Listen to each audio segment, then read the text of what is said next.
4장 8절부터 17절까지 한 절씩 저하고 교독하겠습니다.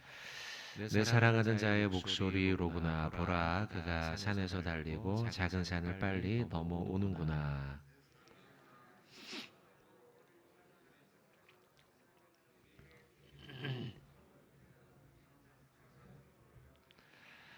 나의 사랑하는 자가 내게 말하여 이르기를, 나의 사랑 내 어여쁜 자야, 일어나서 함께 가자. 지면에는 꽃이 피고 새가 노래할 때가 이르렀는데 비둘기의 소리가 우리 땅에 들리는구나.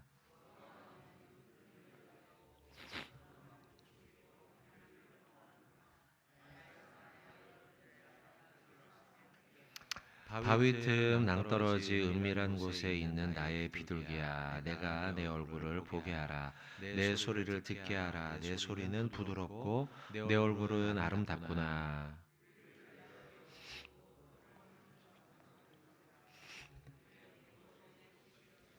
내 사랑하는 자는 내게 속하였고 나는 그에게 속하였도다. 그가 백합화 가운데에서 양떼를 먹이는구나.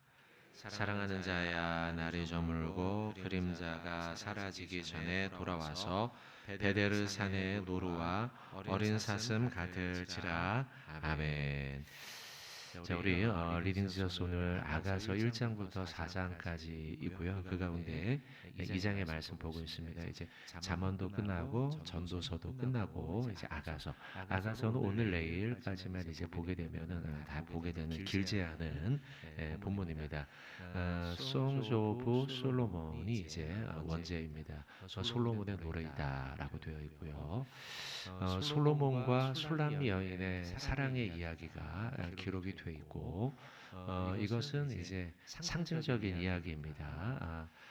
솔로몬과 술람미 여인의 사랑의 이야기를 통해서 하나님과 성도의 사랑, 그리고 하나님과 교회의 사랑에 대한 말씀이 비유적으로 기록이 되어져 있습니다. 그리고 둘 사이의 사랑의 이야기가 계속 기록이 되어 있는데, 실제로 이제 솔로몬이 이와 같이 한 여인을 사랑할 수 있을까라고 생각한다면 거의 불가능한 일이죠. 왜냐하면 솔로몬에게는 여인들이 많이 있었죠. 외교 정책을 펼치면서 그러면서 외국에 있는 공주들이 많이 들어와 있었고요. 또한 바쁜 국정을 보고 있었기 때문에 뭐 외교, 정치, 또 뭐 교육, 뭐 등등등 어느 왕보다 바쁜 시절을 보냈던 왕이 솔로몬이었죠. 그렇기 때문에 한 사람만을 이렇게 사랑하는 것이 쉽지 않은 일이죠.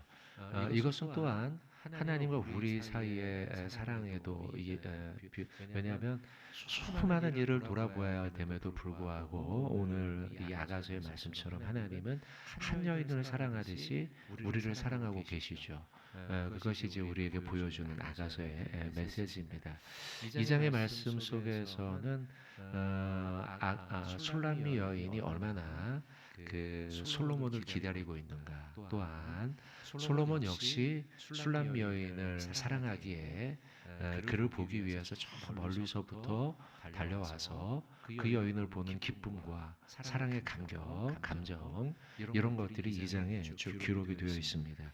8절을 보시면 내 사랑하는 자의 목소리로구나. 보라, 그가 산에서 달리고 작은 산을 빨리 넘어오는구나 라고 이제 기록이 되어 있어요. 산에서 달린다, 작은 산을 빨리 넘어온다 라고 기록이 되어 있는데요. 팔레스틴 지역은 산지가 많습니다. 작은 산도 있고 높은 산도 있죠. 자, 그걸 이해할 때에 8절에 나오는 그가 산을 달렸다, 작은 산을 빨리 뛰어서 넘어왔다라고 하는 것이 잘 이해가 됩니다. 크고 작은 팔레스틴 안에 있는 산들이 있는데 그 산을 뛰어넘어왔다는 거예요. 그 산과 그 높은 곳과 낮은 곳과 계곡과 이 먼 거리를 마다하지 아니하고 솔로몬이 지금 술람미 여인에게 달려오고 있다는 것이죠. 왜 그렇죠? 그 이유는 사랑하기 때문입니다. 사랑하는 술람미 여인을 보고 싶어서 이와 같이 멀리 산을 넘어오는 것을 마다하지 않고 뛰어왔다는 것이죠. 오늘날도 사랑하는 사람들 사이에는 이런 일이 있지 않습니까? 멀리 사랑하는 연인을 보기 위해서 지하철을 막 10칸, 20칸 이 정거장을 뛰어넘고 매일마다 만나죠. 저기 시내에서 만나자. 아니면 저기 어디서 만나자라고 이야기하고 그 먼 거리를 마다하지 않고 달려오죠. 또한 사랑하는 나의 자녀 결혼을 했어요. 출가를 했어요. 그래도 보고 싶어서 그 딸을 보기 위해서 멀리까지 기차를 타고 아니면은 버스를 타고 딸네 집까지 달려가는 엄마의 모습 우리가 충분히 이 8절의 말씀과 연결해서 우리가 충분히 생각할 수 있습니다. 왜냐하면 내가 사랑하는 딸이기 때문에 내가 사랑하는 연인이기 때문에 이 먼 거리를 마다하지 않고 8절의 말씀처럼 산을 달리고 작은 산을 빨리 뛰어넘어서 그를 보기 위해 가는 것이죠. 사랑하기 때문이죠. 자, 이 말씀은 우리가 아는 바처럼 하나님과 우리의 사랑을 이어 보여준다는 것이죠. 예수님의 사랑이야말로 이렇죠. 왜냐하면 예수님은 우리의 인간에 거하고 있는 이 땅에서부터 너무나 멀리 계셨던 분이죠. 예수님은 우리를 사랑하기 때문에 너무나 먼 곳에서부터 수많은 장애를 뛰어넘어서 우리에게 오신 분입니다. 성육신 자체가 그렇지 않습니까? 하늘나라에서 이 땅 가운데 오는데 너무나 많은 장애가 있죠. 우리를 사랑하셔서 이 땅에 오기 위해 동정녀의 몸으로 들어가셔야 했고 동정녀의 몸속에서 10개월을 버텨야 했고요. 말 구육간에 태어나야 했고요. 수많은 장애들이 있었죠. 그리고 우리를 구원하기 위해 십자가에 달리시기까지 수많은 장애물을 뛰어넘었죠. 산과 같은 것들. 바리새인들의 방해 그리고 수많은 사람들이 예수님을 비난하고 십자가에 달렸을 때조차 사람들은 너가 하나님의 아들이면 내려와 봐라 이야기하면서 예수님이 십자가에 달려 사랑을 완성하지 못하도록 수많은 장애를 놓고 덫을 놓고 또 산을 만들고 그 사이를 뛰어넘어서 예수님이 우리에게 오셨다는 거예요. 요한복음 13장 1절의 말씀을 보시면 6월절에 예수께서 자기가 세상을 떠나 아버지께로 돌아가실 때가 이른 줄 아시고 세상에 있는 자기 사람들을 사랑하시되 끝까지 사랑하시니라. 사랑하시되 자기 사람들을 사랑하시되 끝까지 사랑하시니라 라고 말씀하면서 예수 그리스도께서 우리를 사랑하여 달리기를 멈추지 않았다. 산을 뛰어넘는 일을 멈추지 않았다.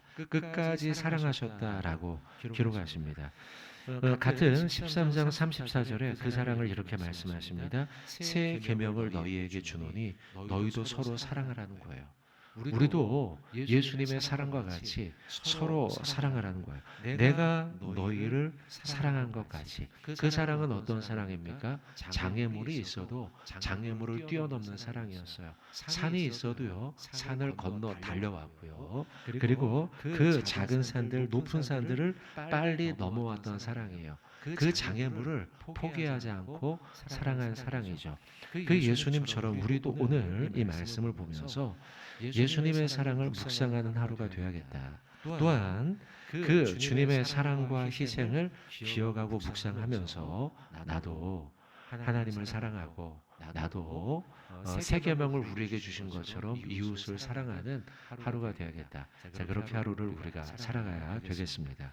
자, 두 번째 말씀 좀 보겠습니다. 쭉 8절부터 쭉 내려오면 15절에 이르는데요. 15절에 보시면 우리를 위하여 여우 곧 포도원을 허는 작은 여우를 잡으라. 우리의 포도원에 꽃이 피었습니다. 자, 15절에 나오는 것은 두 가지의 이미지가 나오는데요. 한 가지는 포도원의 이미지가 나오고 한 가지는 여우라고 하는 이미지가 나옵니다. 상징적으로 기록한 말씀드립니다. 팔레스타인 안에는요 여우가 꽤나 많습니다. 특별히 여우는 봄이 되면 봄철마다 이스라엘 백성들이 농장에서 아니면 포도원에서 길렀던 이 포도나무 거기서 자라나는 싹을 열매를 뜯어먹는 존재가 여우였어요. 그래서 포도원의 회방꾼이 바로 여우입니다. 그런데 이 포도원은 어떤 것이냐? 물론 이스라엘 백성들이 한철 장사를 하기 위해서 아니면 먹기 위해서 길렀던 나무이기도 하지만 동시에 성경 속의 포도원은 늘상 하나님 나라의 백성을 상징합니다. 이사야서 5장 1절에 보면 이사야는 이스라엘 백성들을 포도원으로 비유합니다. 그래서 이렇게 기록하죠. 나는 내가 사랑하는 자를 위하여 노래하되 내가 사랑하는 자의 포도원을 노래하리라. 이렇게 포도원 비유를 하고 있죠. 연이어지는 4절에서 내가 내 포도원을 위하여 행한 것 외에 무엇을 더할 것이 있으랴. 내가 좋은 포도 맺기를 기다렸거든 들포도를 맺으면 어찌 됨이냐라고 말씀하면서 이사야가 이스라엘 백성들이 포도원인데요. 이 포도원 안에 극상품의 포도를 맺어야 함에도 불구하고 정성을 다해서 길렀으니까요. 그런데도 불구하고 들포도 먹을 수 없는 가치가 없는 상품성으로 대답할 수 없는 그런 들포도를 맺고 있는 이스라엘 백성들. 하나님의 영적 열매를 맺어야 하는데 그렇게 열매를 맺지 못하는 이스라엘 백성들에 대해서 지금 이사야는 책망하고 있는 말씀을 전하고 있는 거죠. 이와 같이 이사야가 비유적으로 말한 것처럼 포도원은 이스라엘 백성들을 상징하죠. 예수님도 요한복음 15장에 보면 이스라엘 백성들, 하나님의 백성들을 포도나무로 비유하고 있죠. 아시죠, 여러분들? 그죠? 요한복음 15장 5절입니다. 나는 포도나무요, 너희는 가지라. 그가 내 안에, 내가 그 안에 거하면 사람이 열매를 많이 맺나니. 아시는 말씀이에요. 이와 같이 예수님도 이사야서의 이사야 선지자와 같이 이스라엘 백성과 하나님의 백성을 자녀된 우리들을 포도나무와 포도원으로 비유하고 있죠. 그렇게 그 포도원이에요. 그게 바로 오늘 본문의 15절입니다. 우리를 위하여 여우 곧 포도원을 허는 이라고 되어 있죠. 즉 하나님의 백성과 하나님의 공동체 그리고 교회, 성도예요. 이 포도원은요. 그러면 이것을 헌다라는 것, 교회를 헐고 하나님의 공동체인 믿음의 가정을 헐고 믿음의 이 성도들을, 신앙의 하나님의 자녀들을 헐어버리는 방해꾼, 회방꾼이죠. 그 회방꾼의 작은 여우라는 거예요. 포도원을 허문다는 것은 곧 교회를 허는 것이고 하나님의 공동체를 허는 것이고 하나님의 백성을 허무는 존재인 누굴까요? 사단이죠. 사단. 이게 사단. 근데 이 사단을 뭐라고 얘기했냐면 작은이라고 해놨어요. 작은 여우라고 해놨죠. 이 곧 포도원을 허는 작은 여우를 잡으라라는 거예요. 막 포도원에 들어와서요. 막 돌아다니는 조그만한 그 여우가요. 돌아다니면서 온갖 이 포도원 안에 있는 포도나무의 열매를 따먹고 그 싹을 따먹고 이렇게 온통 난리를 피는 거예요. 근데 그게 큰 여우도 아니고요. 큰 사자도 아니고요. 작은 여우라고 해놨다는 것이죠. 이 작은 여우를 잡으라 한 것은요. 의미가 있죠. 큰 시험으로 우리가 넘어지기도 하지만 사단의 시험이요. 그러나 우리의 신앙생활의 여정 속에 조그만한 시험이 나를 넘어뜨리고 조그만한 시험이 공동체를 무너뜨리고 조그만한 시험이 가정과 교회를 무너뜨릴 수 있음을 알려주고 있는 말씀이죠. 실제로 이스라엘 백성들이 가나안 땅으로 들어갈 때, 약속의 땅으로 들어갈 때 전쟁을 하죠. 전쟁 가운데 아이성의 전쟁에서 그만 패배하죠. 이스라엘 전체 군대가 패배해요. 근데 이 이스라엘 군대 전체가 패배하는 원인은 큰 사자 때문이 아니라 작은 여우 한 사람의 탐심. 아시죠? 아간의 탐심. 한 사람 때문에 이와 같이 전쟁, 나라의 전쟁이 패망에 이르게 되죠. 똑같아요. 우리의 영적 여행, 우리의 일생, 그 긴 여정 속에 우리를 무너뜨리고 넘어뜨리는 것은 조그만한 여우 한 마리 때문이라는 걸 우리가 잊지 말아야 되겠어. 고린도전서 5장 6절의 말씀 제가 읽겠습니다. 너희가 자랑하는 것이 옳지 않도다. 적은 누룩이 온 덩이에 퍼지는 것을 알지 못하느냐. 이렇게 말씀하고 있죠. 적은 누룩 알죠? 이거 뭐 곰팡이라고 하는데요. 곰팡이가 온 음식에 퍼져서 음식을 버려야 되는 거예요. 어제도 이제 그 저녁에 이제 우리 막내하고 그 토마토 작은 조그마한 토마토 있죠. 방울토마토 요걸 먹으려고 했는데요. 토마토 하나가 물렀어요. 물러 있더라고요. 근데 그 물은 토마토와 붙어 있는 토마토 있죠? 요거 어떻게 돼요? 그렇죠. 물르게 되죠. 그 물은 게 번지는 거예요. 옆에 붙어서요. 이와 같아요. 적은 누룩이 시간이 더 지나면요, 이 토마토 전체가 다 그렇게 될 거예요. 그래서 몇 개월을 솎아냈어요. 여러분, 우리의 신앙도 똑같아요. 조그만한 그 여우 한 마리가 내 마음 안에 들어와서요, 내 마음의 영적 질서를 다 흔들어 버리는 것이죠. 가정도 마찬가지고 교회도 마찬가지예요. 여러분, 오늘 말씀이 우리에게 그걸 알려주고 있습니다. 지금 우리를 위하여 여우고 포도원을 허는 작은 여우를 잡으라. 우리의 포도원에 꽃이 피었습니다. 포도원에 꽃이 피었다는 것은요, 사랑의 꽃이 피었다는 것이죠. 솔로몬과 술람미 사이에, 하나님과 우리 사이에, 나와 하나님 사이에. 근데 그 안에 작은 작은 여우가 들어와서 우리의 사랑의 꽃을 다 엉망진창으로 만들 수 있으니 너는 빨리 깨어서 일어나서 작은 여우를 잡으라. 내 마음의 영적 질서를 흔들고 회방하고 깨트려버리는 작은 여우를 잡으라 라고 말씀하고 있죠. 자, 성경 한 절 찾고 말씀을 맺겠습니다. 베드로전서 5장 8절입니다. 베드로전서 5장 8절.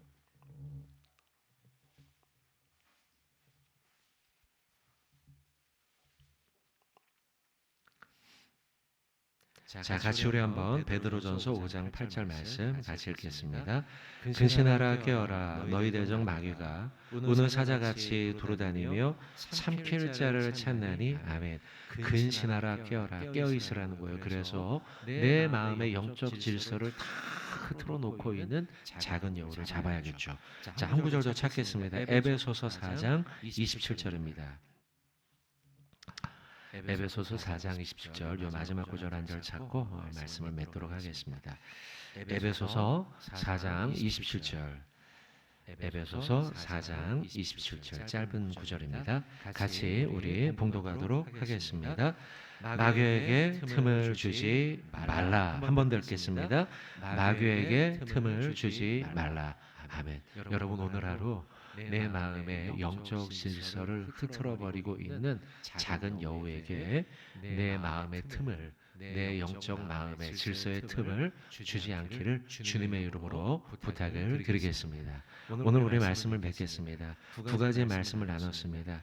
우리가 보았던 마지막의 말씀, 포도원을 허는 작은 여우를 잡으라는 거예요. 내 마음 가운데 들어와서, 우리의 가정 가운데 들어와서, 내 직장 가운데 들어와서, 우리 교회, 여러분이 속해 있는 구역과 뭐 성가대와 또 여러 가지 작은 공동체들이 있죠.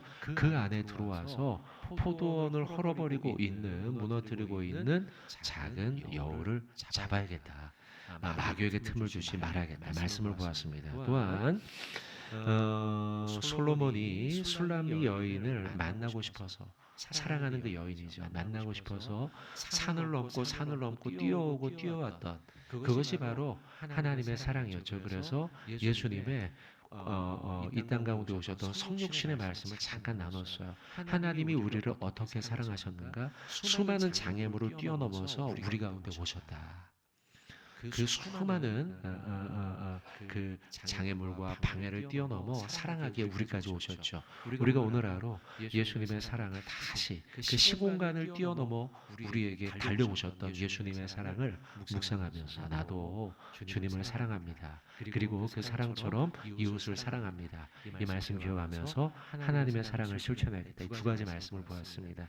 말씀을 기억하면서 오늘 하루도 성령 안에 거하시는 저 여러분 되길 주님의 이름으로 축원을 드립니다. 아멘.